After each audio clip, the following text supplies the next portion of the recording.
Amadas irmãs, amados irmãos, a graça e a paz no Senhor Jesus Cristo. Trago a saudação do Seminário Presbiteriano Ashbel Green Simonton, à igreja, ao reverendo Joel, que é pastor na igreja, que é professor conosco no seminário e que somos gratos a Deus pela sua dedicação, hoje atuando nos cursos da pós-graduação.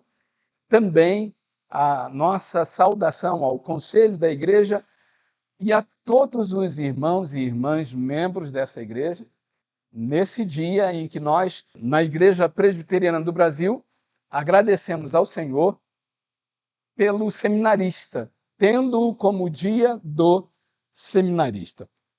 Então, também a minha saudação aos seminaristas, Filipe, Diego, que Deus esteja abençoando a vida de cada um dos seminaristas, sua realidade familiar, e esteja abençoando essa igreja nesse compromisso de oração, cuidado e reflexão. Eu sei que é assim porque o reverendo Joel me mencionou que a cada ano, ao chegar a ocasião do dia do seminarista, a igreja recebe aqui um dos professores do seminário para estar partilhando a palavra do Senhor. Que Deus assim nos abençoe, como já oramos anteriormente. A palavra do Senhor, eu quero te convidar a abrir a sua Bíblia no livro de Salmos, no Salmo 90. Salmo 90. Eu farei a leitura do texto bíblico. A comunidade, mesmo assentada, com o coração reverente, pode acompanhar a leitura da palavra do Senhor. Senhor, Tu tens sido o nosso refúgio de geração em geração. Antes que os montes nascessem e se formassem a terra e o mundo, de eternidade a eternidade, Tu és Deus. Tu reduzes o homem ao pó e dizes: tornai filhos dos homens. Pois 1000 anos aos teus olhos são como o dia de ontem que se foi, e como a vigília da noite. Tu os arrasta na torrente, são como um sono, como a relva que floresce de madrugada. De madrugada viceja e floresce, à tarde murcha e seca. Pois somos consumidos pela tua ira e pelo teu furor conturbados. Diante de ti puseste as nossas iniquidades e sob a luz do teu rosto os nossos pecados ocultos. Pois todos os nossos dias se passam na tua ira. Acabam-se os nossos anos como um breve pensamento. Os dias da nossa vida sobem a 70 anos, ou em havendo vigor a 80. Neste caso, o melhor deles é canseira e enfado, porque tudo passa rapidamente e nós voamos. Quem conhece o poder da tua ira e a tua cólera, segundo o temor que te é devido? Vamos ler juntos o versículo 12? Ensina-nos a contar os nossos dias, para que alcancemos coração sábio. Volta-te, Senhor, até quando? Tem compaixão dos teus servos. Sacia-nos de manhã com a tua benignidade, para que cantemos de júbilo e nos alegremos todos os nossos dias. Alegra-nos por tantos dias quanto nos tens afligido, por tantos anos quanto suportamos a adversidade. Aos teus servos apareçam as suas obras, e a seus filhos a tua glória. Seja sobre nós a graça do Senhor nosso Deus. Confirma sobre nós as obras das nossas mãos. Sim, confirma a obra das nossas mãos. Em 8 de setembro de 1888, portanto, há 136 anos atrás, 2 dias depois de o sínodo da Igreja Presbiteriana do Brasil ter sido organizado pela Igreja Presbiteriana dos Estados Unidos, com a liderança de Ashbel Green Simonton, decidiu-se pela instalação de um seminário na cidade do Rio de Janeiro. Simonton já havia feito um sermão que se tornou célebre diante do presbitério do Rio de Janeiro, dizendo da importância de que houvesse a formação de pastores num próprio meio brasileiro.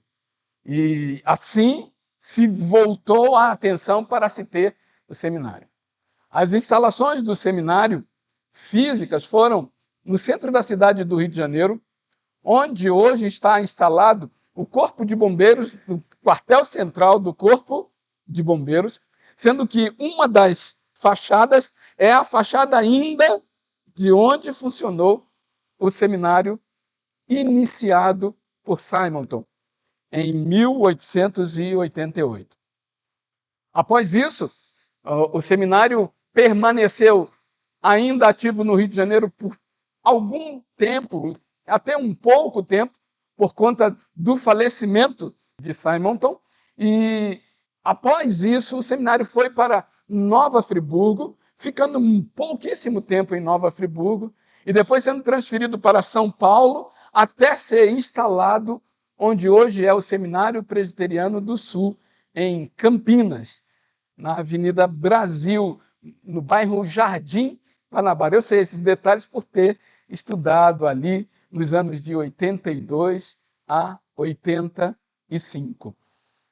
Assim, a Igreja Presbiteriana do Brasil, ao reservar a data de 8 de setembro, o faz considerando a importância histórica e, sobretudo, a importância concreta da formação pastoral para o cuidado das igrejas, para o cuidado das ovelhas. O Salmo 90, queridas e queridos, ele é uma oração atribuída a Moisés e que possivelmente refira-se ao momento em que o povo foi derrotado em Horma, quando estavam na caminhada e quando Moisés mandara os espias espiar a terra prometida e eles voltaram com o relato da terra prometida e enfatizaram as dificuldades que se visualizava, principalmente por ali ser uma terra de gigantes. E isso trouxe ao coração do povo um temor enorme, e nesse temor se levantou uma sedição em meio do povo contra a liderança de Moisés e contra o propósito de Deus, até que alguns resolveram, por conta própria, saírem e lutarem contra os amalequitas, e em Números 14, Moisés diz a eles que não fossem, porque seriam derrotados, porque Deus não estaria com eles. Foram derrotados pelos amalequitas e pelos cananeus. E é nesse contexto, possivelmente, que Moisés vai realizar essa oração. E a oração parece trazer dados da experiência pessoal de Moisés, conectados com a realidade que ele vivia com a comunidade judaica, e essa realidade desde os tempos de Abraão até ali, o momento do caminho no deserto, saídos do Egito. Vem-nos a pergunta: por que pensar em Moisés e sua oração no contexto da comemoração do dia do seminarista? Podemos pensar que, primeiro, porque a experiência de ingresso e caminhada no seminário pressupõe um fator vocacional, no qual, em resposta ao chamado divino, há uma entrega da vida a uma dedicação específica. E vão se viver anos na formação com o propósito de viver a vida nessa dedicação específica em resposta ao chamado de Deus. Também porque Moisés, em sua história pessoal, ele vai ser marcado pela vocação. E a sua vocação o leva a exercer o sacerdócio em Israel e o leva a exercer a condição de profeta frente ao povo, sendo por vezes também juiz frente a esse povo. Então, nós temos, primeiro, a pressuposição de que o seminarista tem para si, tem a si um chamado, uma vocação, um propósito que Deus lhe despertou especificamente. Segundo, porque o texto e a história de Moisés nos mostra a vida de alguém chamado por Deus. E ainda porque o Salmo 90, como oração, nos possibilita pensar de modo mais amplo na questão do chamado, como algo que se aplique à vida no que diga respeito ao propósito da vida. E então isso se refira não só a quem é seminarista, mas se refira a qualquer pessoa. Se refira a mim, a você, independente de eu estar no caminho de um seminário e de eu estar no exercício de um ministério pastoral. A oração do Salmo 90 nos leva a pensar que a vida em si tem um chamado. Um chamado e ela se define, se constitui por esse chamado. O Salmo vem, com diferentes aspectos, nos levar a essa reflexão que eu quero propor aos irmãos nessa noite. Dimensões vocacionais inerentes à vida. Dimensões vocacionais inerentes à vida. Ou seja, todos nós, em alguma medida, nos vemos frente à vida e no exercício da vida, nos vemos diante de uma vocação, diante de chamados que Deus nos dá, e precisamos perceber as dimensões deste chamado que Deus traz a todos nós. Então, eu te proponho que pensemos sobre as dimensões vocacionais inerentes à vida. A primeira dimensão, então, vocacional, inerente à vida de cada um de nós, é a dimensão ontológica. O início do Salmo fala sobre o que é viver, o que é a vida, o que é ser, partindo da perspectiva daquele que é a fonte de toda a vida, o próprio Deus, aquele em quem se sustenta a vida. E o salmista, na sua oração, ele vai dizer: Senhor, tu tens sido o nosso refúgio de geração em geração. Antes que os montes nascessem e se formassem a terra e o mundo, de eternidade a eternidade, tu és Deus. E é interessante que aqui a nossa tradução traz, no primeiro versículo, Senhor, tu tens sido o nosso refúgio. No original, o sentido dessa expressão, refúgio, não é apenas um lugar de escape. No original, o sentido dessa expressão é: Senhor, tu tens sido a nossa habitação. Tu tens sido a nossa casa. E sendo a nossa casa, tu tens sido a nossa defesa.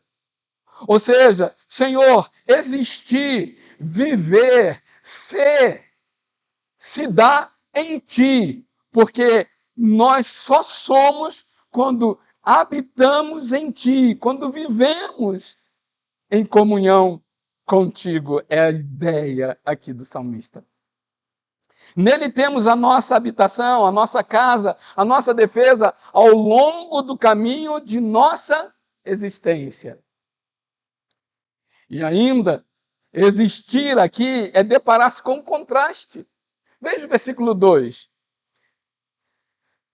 Antes que os montes nascessem e se formassem a terra e o mundo, de eternidade a eternidade, tu és Deus. Mas o versículo 3 contrasta dizendo: contudo, tu reduzes o homem ao pó e dizes: tornai filhos dos homens. Sim, na questão de existir, na dimensão ontológica do chamado de Deus para nós, a gente se depara com o contraste entre finitude e infinitude. Nós somos finitos. Deus é infinito. O contraste entre temporalidade e eternidade. Nós temos a temporalidade a nos marcar. hoje, ontem, amanhã, comecei a tal tempo, irei até tal tempo, são expressões de temporalidade que nos colocam diante de limites. E isso contrasta com aquele que, de eternidade a eternidade, tu és. Veja, não é de eternidade a eternidade, tu eras. Não é de eternidade a eternidade, tu virás a ser. De eternidade a eternidade, tu és. E aí, o valor está em que, habitando em Deus, tendo comunhão com Deus, nós vivemos nesse grande mosaico que é a existência de todas as coisas, como uma pequena pedra, um pequeno fragmento dentro desse mosaico, dentro dessa grande parede que possa ter ali um grande quadro. Você é uma pequena peça em toda a história. Veja, eu quero partilhar isso com você porque isso torna o sentido da dimensão ontológica não um drama. Haver contraste entre Deus e nós, Deus ser infinito e nós sermos finitos, Deus ser eterno e nós sermos temporais, não precisa ser um drama, não é um drama. Ao contrário, significa que toda a vida é um chamado para manifestar a beleza do ser em Deus. Toda a vida que estando em comunhão com Deus, ela vai expressar e vai se tornar com sentido, com significado, com valor. Veja a teologia dos Salmos. No Salmo 104, versículo 24, vai dizer assim: que variedade, Senhor, nas tuas obras, todas com sabedoria as fizeste. Cheia está a terra das tuas riquezas. O salmista, no Salmo 104, ele olha a criação e ele olha toda a forma de vida e ele diz: Deus, em tudo isso está a tua obra e está a riqueza da tua obra e a expressão da tua sabedoria, então a tua grandeza. E nisso há valor em cada uma dessas vidas. Por isso também na teologia dos Salmos, o Salmo 150 vai dizer para mim e para você: todo ser que respira, louve ao Senhor. Queremos que a nossa vida tenha sentido. Desejamos sentido para a nossa vida. Buscamos sentido para a nossa vida. A dimensão é que Deus, ao nos dar a vida, Ele nos chama à existência. E esse chamado tem uma dimensão ontológica que diz: viva para a glória de Deus. E nisso, descubra a vida, desfrute a vida. Por isso, o nosso catecismo vai dizer: qual o fim principal do homem? É glorificar a Deus e desfrutá-lo, gozá-lo para sempre. Isso é precioso, porque não há aqui nenhuma condicionalidade. Não é condicionado à propriedade material. Não é isso condicionado à propriedade intelectual. Não é isso condicionado à propriedade física. Não é o que você tem. E não depende de que você tenha para que seja. Esteja em comunhão com Deus. Saiba que Deus te chamou para viver em comunhão com Ele. Saiba que esse chamado é em si a razão da sua vida. Desfrute, então. É interessante que isso vai ser percebido até nos contextos não necessariamente religiosos ou teológicos. Um paciente ouviu da sua terapeuta: você precisa orar. E ela disse: você está falando sério? Ela disse: estou falando sério. Mas como você diz isso a mim se você não crê em Deus? E a terapeuta diz: a oração organiza o desejo. Ou seja, mesmo fora do contexto religioso e teológico, lógico, ela não está com isso defendendo o exercício espiritual, mas ela está dizendo que quando o homem ora, que quando o homem tem essa postura de espiritualidade, isso organiza, isso dá sentido à vida. E ainda mais estando em Cristo. Sigamos. Eu te convido a ver o versículo 3. E lá ele vai dizer: tu reduzes o homem ao pó e dizes: tornai filhos dos homens, pois 1000 anos aos teus olhos são como o dia de ontem que se foi e como a vigília da noite. Tu os arrasta na torrente, são como um sono, como a relva que floresce de madrugada viceja e floresce, à tarde murcha e seca. Todo chamado que procede da parte de Deus para a nossa vida não tem só a dimensão ontológica, mas todo o chamado de Deus na nossa vida, ele se manifesta no contexto do tempo, do aqui, do agora. Então, há uma outra dimensão que é a dimensão temporal. Se há a dimensão ontológica, que tem a ver com por que eu sou, ou melhor, por que eu existo, para que eu existo, agora também tem a dimensão da temporalidade. E a temporalidade está aqui, no texto que lemos. Deus, 1000 anos aos teus olhos são como o dia de ontem que se foi e como a vigília da noite. Uma medida inimaginável para nós em termos de vivência, porque nós não vivemos 1000 anos, para ti são como o dia que se foi, ou menos ainda, como a vigília. Uma porção de 3 horas da noite. Ou seja, a ideia aqui é quem nós somos é muito breve diante da vida. E é nesse contexto que a dimensão temporal, a dimensão do aqui e agora, nos diz que somos chamados por Deus. Foi numa dimensão temporal que as famílias de Zacarias e Isabel, e de José e Maria, que estavam até então desposados, se viram com o chamado de Deus. Quando o anjo diz a Maria: você dará à luz um filho, ela tem uma pergunta, e a sua pergunta é: como isso se dará se eu ainda não fui desposada pelo meu esposo? Se eu ainda não tive um relacionamento com ele. Ou seja, no meu contexto de vida, no meu aqui e agora, como é que Deus vai fazer isso acontecer? Zacarias e Isabel também vivem isso. No inverso, eles vão ter a notícia de que vão ter um filho.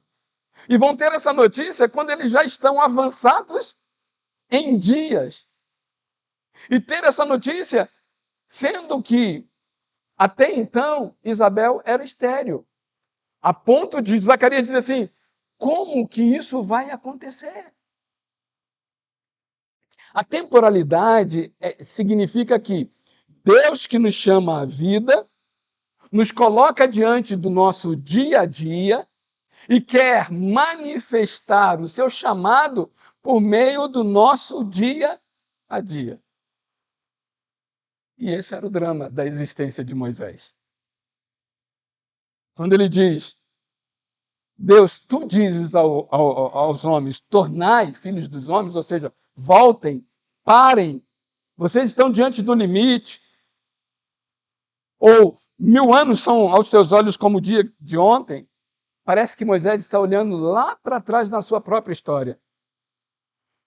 Deus, a vida se foi para mim e eu não fiz o que eu deveria fazer. Os versículos 5 e 6 mostram isso.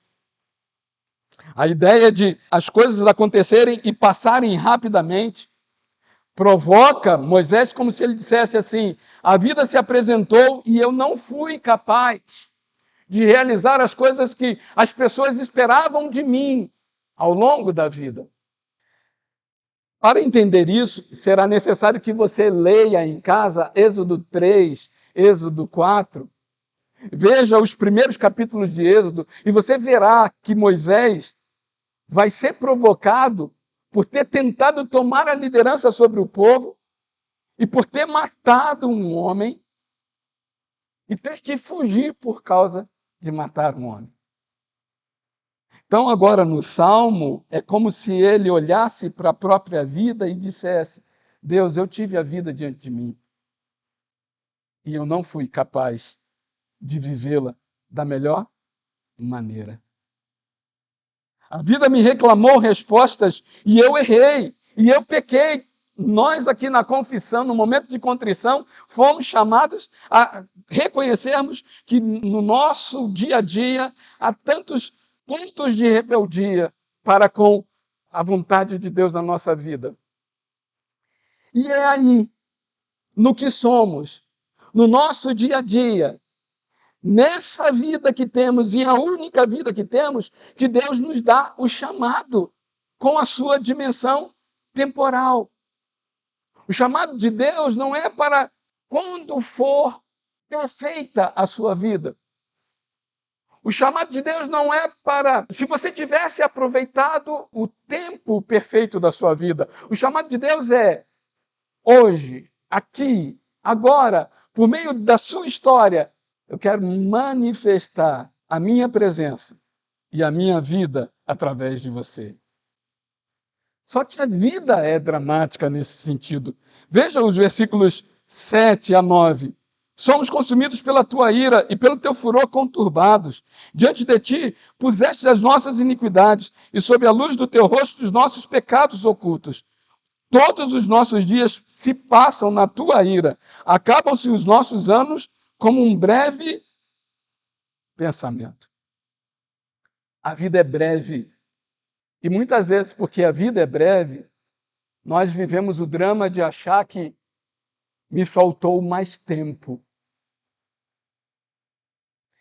Por favor, me permitam. Completei 60 anos. Agora, mês passado. Sabe qual a primeira coisa que eu fiz ao completar 60 anos? O primeiro documento que eu baixei? O cartão 60 a mais para o estacionamento de idoso.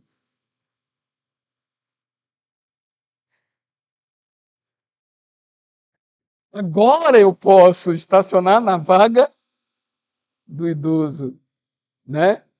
E a gente às vezes se pega assim, mas agora eu vou ter que estacionar na vaga do idoso. O nosso sentimento é de que a vida é breve e que nos falta tempo. O nosso sentimento é de que a vida é frágil. Quem sou eu, Senhor, para liderar este povo? Eles não crerão que tu me chamaste. Sou um homem pesado de língua, disse Moisés. Já sou idoso, velho. Não tenho mais as condições para. E ele não estava falando uma coisa que fosse verídica. Sabemos que quando o povo de Israel estava em guerra, Moisés precisava ficar com os braços levantados. E qual era o problema? Era que, quando ele estava com os braços levantados, ele logo cansava e abaixava os braços. Então foi necessário que houvesse sacerdotes que segurassem seus braços. Às vezes há cultos de presbitério em que se chama todos os pastores à frente para impetrarem em conjunto a bênção. Mas o pastor que vai declarar a bênção, ele começa a orar e vai falando, e vai falando. E você está com o braço levantado, e ele vai falando, ele vai falando. Dá vontade de baixar o braço. Mas você pensa assim, não, eu estou aqui para impetrar a bênção. Mas sim, somos frágeis. Você é frágil. Você sente medos, você sente vergonhas, você tem limitações, você tem insuficiências, todos nós as temos. E diante dessa circunstância, isso pode nos dramatizar, nos tensionar. E não é só por causa da brevidade e da fragilidade, também por causa da fabilidade. Nós somos falíveis, nós erramos, nós pecamos. Não há infabilidade dada a homem algum, a não ser Jesus Cristo. Que aqui, sendo aquele que não conheceu o pecado, Deus o fez pecado por nós. Mas nós somos falíveis, e é isso que está aqui no Salmo. Moisés está diante de como que Deus vai agir através de mim, como que Deus vai agir por meio da minha vida, sendo que eu sou frágil, sendo que a vida é breve e sendo que eu sou falho. Isso tensiona, isso nos provoca. Olha a crise de Moisés, versículo 11. Quem conhece o poder da tua ira e a tua cólera, segundo o temor que te é devido. Veja bem, ele está dizendo, olha, a vida é temporal. E sendo temporal, a gente tem o fato de que ela é breve, de que ela é frágil e de que nós somos falíveis. Mas não tem só isso. E se Deus voltar contra nós a sua ira? E se Deus manifestar contra nós a sua cólera? O que pode nos valer nesse contexto? A teologia bíblica dos Salmos vai nos ajudar. Porque o que pode nos valer diante do fato de que nós somos frágeis, breves e somos falhos? Versículo 13. Volta-te, Senhor, até quando? Vamos ler juntos? Tem compaixão dos teus servos. Tem compaixão dos teus servos.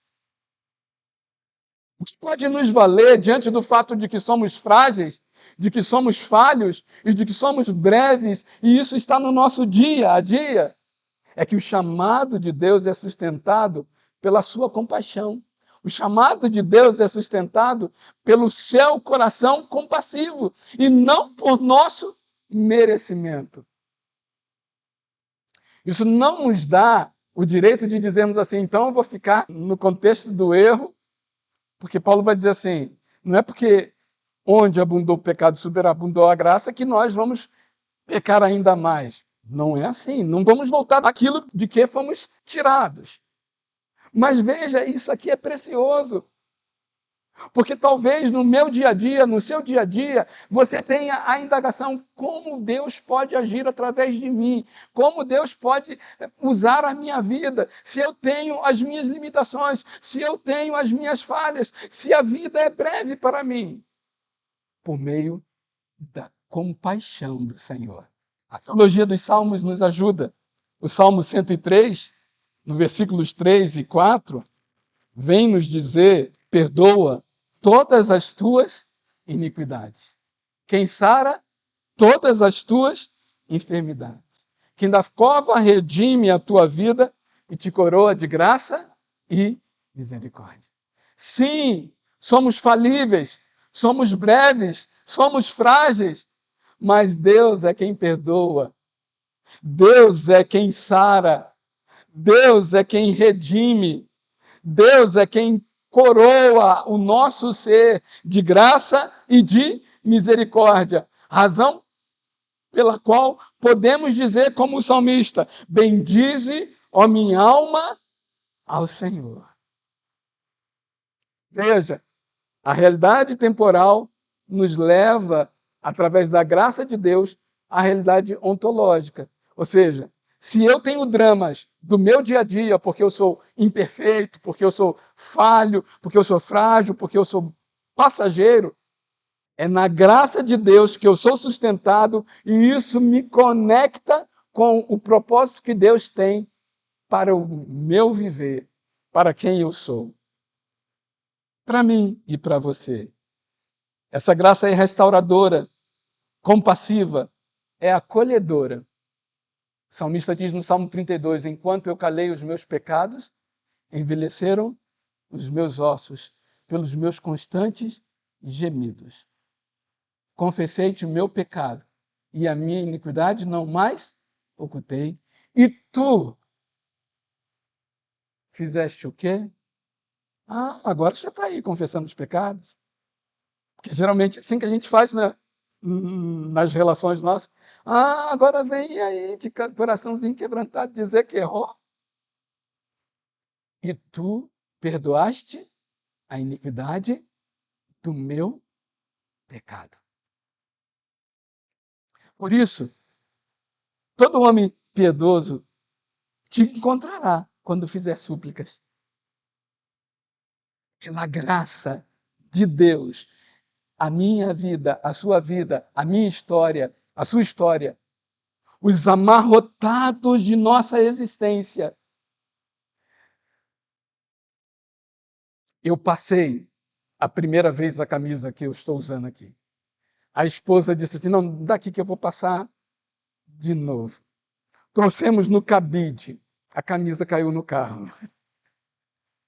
Os amarrotados da vida são solucionados pela graça do Deus que se faz presente em nossa história.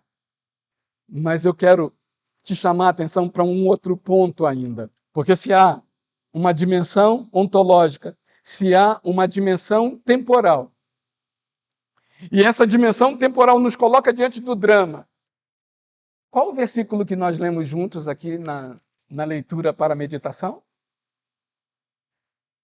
Qual foi? O 12. Vamos lê-lo novamente? Ensina-nos a contar os nossos dias, para que a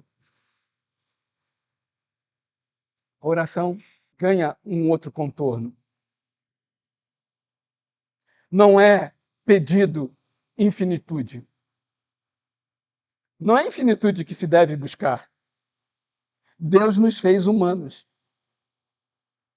Não é pedido invulnerabilidade. Não. Não é invulnerabilidade que se deve buscar. Deus nos fez humanos. Ricardo Barbosa, no seu livro Janelas para a Vida, pastor Ricardo Barbosa, ele vai dizer que a espiritualidade não é nos tornar deuses.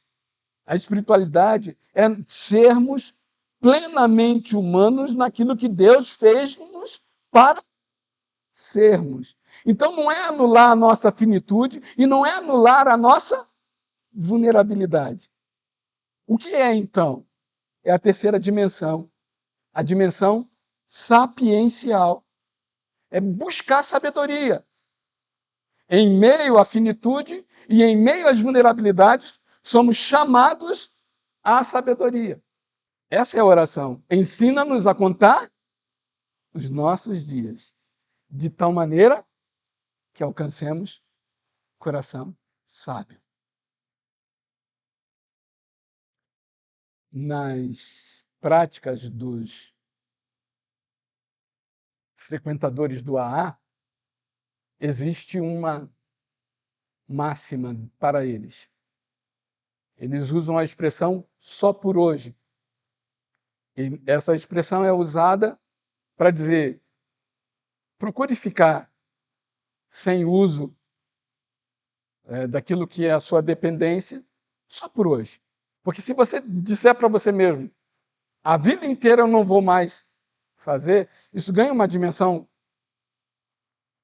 tão grande que fica difícil cumprir. Por hoje, e em cada por hoje, precisamos orar. Ensina-nos a contar os nossos dias, de tal maneira que alcancemos coração sábio. Por que precisamos vir continuamente à igreja? O Deus que nos salvou já não nos salvou de uma vez por todas? Mas a questão não é o que ele já fez, a questão é como nós desfrutamos do que ele já fez. E na nossa constituição humana, finitos e vulneráveis, precisamos cotidianamente buscá-lo. E então, somos chamados à sabedoria. E essa sabedoria, a palavra de Deus vai nos dizer que ela está disponível sem medida. Tiago, capítulo 1, versículo 5 diz: se alguém precisa de sabedoria, peça a Deus, que lhe dá sem limitação, sem medida. Essa sabedoria é promotora de vida plena. Também Tiago, no capítulo 4, versículo 16 e 17, vai dizer que essa sabedoria é pura, é pacífica, é indulgente.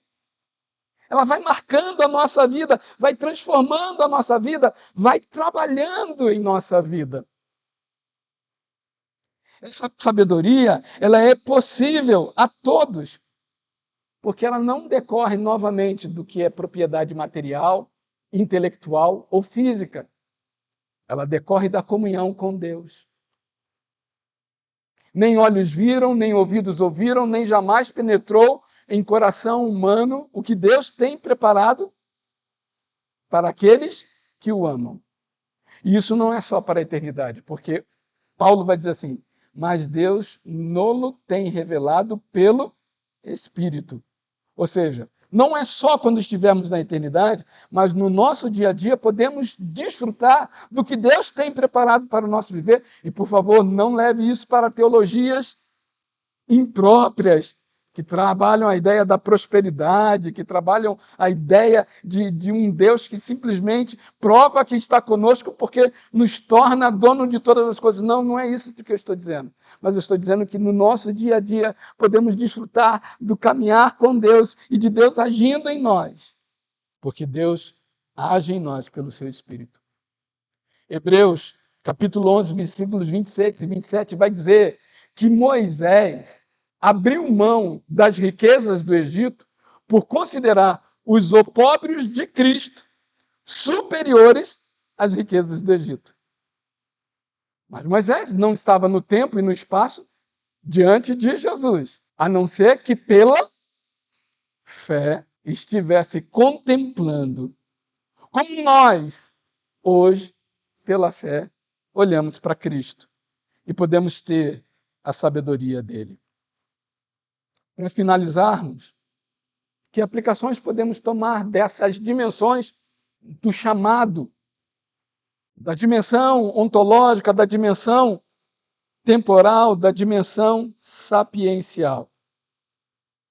Em nível particular, a Igreja Presbiteriana do Brasil tem nos seminários a casa chamada Casa de Profetas, que prepara pastores e líderes para cuidarem das igrejas sob a graça de Deus.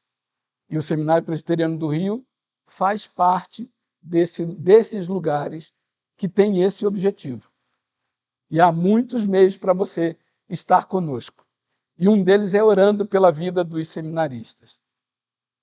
Então, uma primeira aplicação é: abrigue no seu coração o compromisso de orar pela vida dos seminaristas que estão na sua igreja e tantos outros em contextos os mais variados.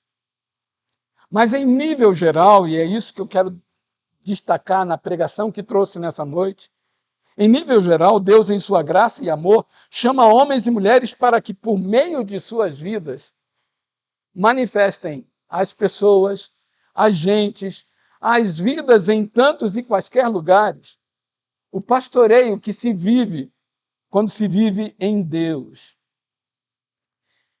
E veja que isso está aqui, no final do Salmo 90. Ao final do Salmo 90, o salmista vai orar, apresentar pedidos da alma que está buscando em Deus renovo para a vida. E aí ele diz: sacia-nos de manhã com a tua benignidade, para que, cantemos de júbilo e nos alegremos todos os nossos dias. Ou seja, crendo na benignidade de Deus, que Deus é benigno, que Deus é amor, somos chamados a viver no nosso dia a dia, celebrando a vida, porque ela é fruto do amor de Deus. Celebre a vida, celebre a sua existência. Você não é obra do acaso, você é fruto do amor de Deus. Versículo 15 diz: alegra-nos por tantos dias quanto nos tens afligido, por tantos anos quanto suportamos as adversidades. É interessante que ele diz: nós temos sido afligidos, nós temos passado pelas adversidades. Mas ele se dá conta, mas isso não é impedimento para eu ser feliz. Isso não é impedimento para eu ser alegre. A alegria não pode estar condicionada a que não tenhamos aflições ou adversidades. Então, eu e você somos chamados a orarmos e vivermos no chamado de Deus para a nossa vida, descobrindo a liberdade para sermos alegres, felizes, celebrantes, não porque tudo está a nosso favor, mas porque Deus está no controle de todas as coisas. E por fim, não só celebre a vida, não só desfrute da alegria em meio às aflições, ou não obstante as aflições. Aos teus servos apareçam as tuas obras, e a seus filhos a tua glória. Seja sobre nós a graça do Senhor, nosso Deus. Confirma sobre nós as obras das nossas mãos. Sim, confirma a obra das nossas mãos. Que nas experiências da vida nós busquemos a Deus e sejamos fortalecidos na esperança de que Deus é bondoso. Aos teus servos apareçam as tuas obras. Deus, age em mim. Deus, age por meio da minha vida.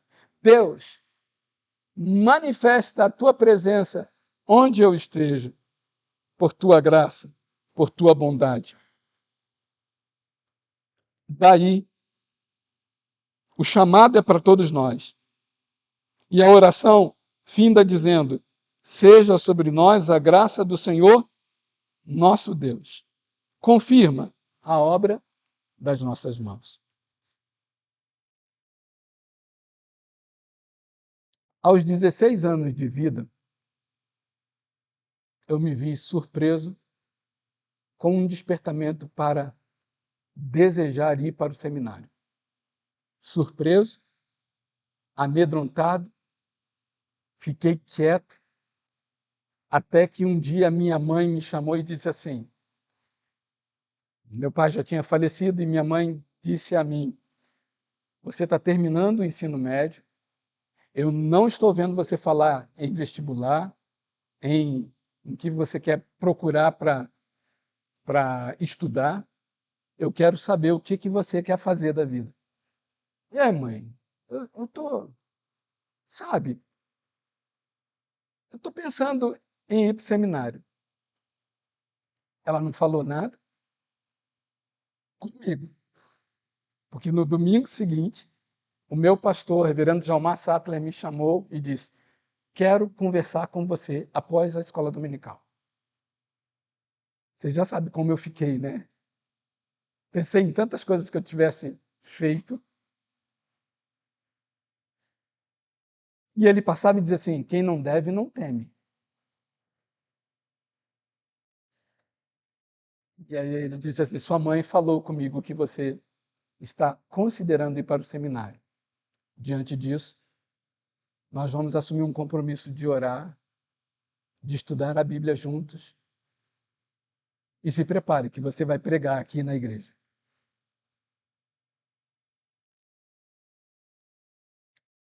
E naquela época, não era possível subir à igreja, ao púlpito sem terno. Então eu tive que pregar dali da frente. O púlpito ajuda tanto a gente, nos esconde. Ao final daquela programação, um presbítero que era muito sério me chamou e disse: eu tenho visto o seu caminho e eu quero que você pense, por que você não vai para o seminário? Mesmo com essas palavras, eu tive muito susto, muito medo, por chegar aos 17 anos no seminário. Eu era mais da UPA do que qualquer outra coisa. Por chegar aos 21 anos no pastorado, ainda sem nem mesmo namorar. Hoje, são 38 anos de pastorado. E eu ainda olho e digo: Deus, como pode? E eu tenho aprendido que é pela graça dele que ele manifesta, por meio de nós, a fragrância do seu conhecimento. Querido, querida, Deus chama a você para ser uma manifestação da vida dele, onde quer que você esteja. Que você, assim, possa ser sustentado pelo Senhor, sustentada pelo Senhor, e viver o chamado de Deus, que é a sua história, que é a sua vida. Nos curvamos diante de Ti, ó Deus. Agradeço ao Senhor a existência de cada pessoa que está aqui nessa noite, ou que acompanhará a transmissão deste culto e desta palavra. Ó Deus, Tu nos chamastes à vida e dizes que em Cristo Jesus é possível que seja manifesto por meio de nós a fragrância do Teu conhecimento. Tu fizestes com Moisés. Tu fizestes com tantos servos no passado. Eis-nos aqui. Alguns já desejosos, outros reflexivos, outros até amedrontados. Mas não há como fugirmos aos propósitos do Senhor. Então, eis-nos aqui. Manifesta em nós a tua vida. Encha-nos do teu Santo Espírito e flua, mostre a tua graça entre os homens por meio do nosso viver.